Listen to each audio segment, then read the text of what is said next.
ভারতের ভিসা প্রসঙ্গে আপনি বলছিলেন, আমাদের দেশে নানান রাজনৈতিক উত্থান-পতন ঘটনা ঘটেছে। সরকার বদল হয়েছে। ২০০৭ এ 111 এর মতো একটা পরিস্থিতি হলো। কখনো এই পরিস্থিতি হয়নি যে টুরিস্ট ভিসা এতদিন ধরে বন্ধ রেখেছে। এটি ভারত কেন করছে এবং এর ফলে ভারতও তো অর্থনৈতিকভাবে ক্ষতিগ্রস্ত হওয়ার কথা। এটি কেন করছে এটার উত্তর তো আমি দিতে পারবো না। মানে এটা আপনাদের এটা এটার পর্যবেক্ষণ উত্তর কি? জানার জন্য আপনাকে ভারতের হাই কমিশনার হ্যাঁ, কিন্তু অথবা আপনাদের পর্যবেক্ষণ বা আপনারা যে ভারতের ইন্ডিয়ান ফরেন সেক্রেটারি আসলেন, ভারতের পররাষ্ট্রমন্ত্রীর সঙ্গে আপনার একাধিকবার দেখা হয়েছে বিভিন্ন ইন্টারন্যাশনাল জি, ফোরাম।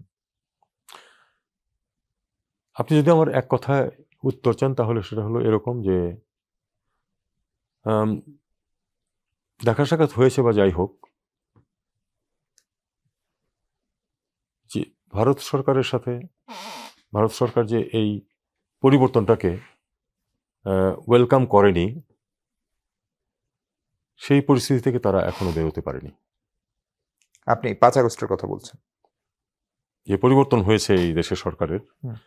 তাদের যে আগে যে সরকারের সাথে তাদের অত্যন্ত মধুর সম্পর্ক ছিল, সেই সরকার যে আন্দোলনের মুখে বিদায় নিতে বাধ্য হয়েছে এবং তারপরে নতুন সরকার গঠিত হয়েছে এই ছাত্র জনতার ইচ্ছা অনুযায়ী একটা, এটাকে তারা গ্রহণ করতে পারেনি বলেই আমার মনে হয়েছে।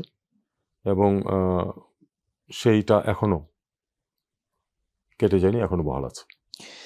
কিন্তু স্যার মানে গভর্নমেন্ট অফ দ্য ডের সঙ্গেই তো সারা পৃথিবীতে আমরা জানি যে বাইলেটারাল রিলেশন হয় এবং আমাদের আ ভারতের সঙ্গে আমাদের যদি ট্রেড রিলেশন বলি, কোনো কিছুই কিন্তু মানে একদম কমে যায়নি। ফলে সেগুলো সবই চলছে। শুধু তার মানে কি রাজনৈতিক যোগাযোগটাই স্থবির হয়ে আছে প্রফেসর ইউনূসের সরকারের সঙ্গে এবং ভারতের পররাষ্ট্র সচিব দুদিন আগে আমাদের কলিগদেরকে বলেছেন যে নির্বাচিত সরকার আসলেই সবকিছু স্বাভাবিক হবে। ফলে এই সরকারের উপরে তাদের বাড়তি এই যে দেখুন, এই এই যে কথাটা ভারতের পররাষ্ট্র সচিব বলেছেন, এটা একেবারেই গ্রহণযোগ্য না। এখানে নির্বাচিত সরকার হবে না কিরকম সরকার হবে সেটা আমাদের দেশের মানুষ সিদ্ধান্ত নেবে।